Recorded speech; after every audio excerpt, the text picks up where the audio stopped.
And I was in office in the United States Congress for about 3 or 4 days, and this tall man came into my office from Lithuania. And my name is Lithuanian, and I knew nothing about my background.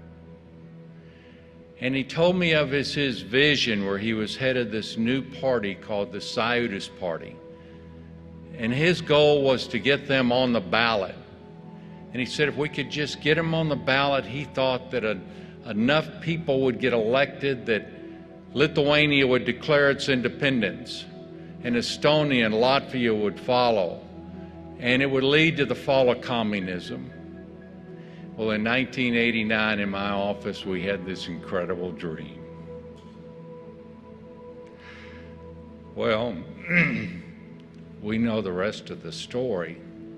I got involved in helping Dr. Landsbergis and went to Lithuania representing the United States government to observe those elections.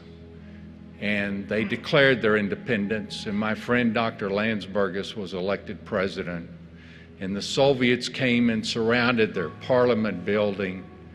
And I remember on many trips I went there, I had taken some members of Congress and Dr. Landsbergis, they were under siege, and he took this 16-year-old boy and he said, Bill, I want you to visit with him. And this boy takes me up to the top of the parliament building that had a flat roof.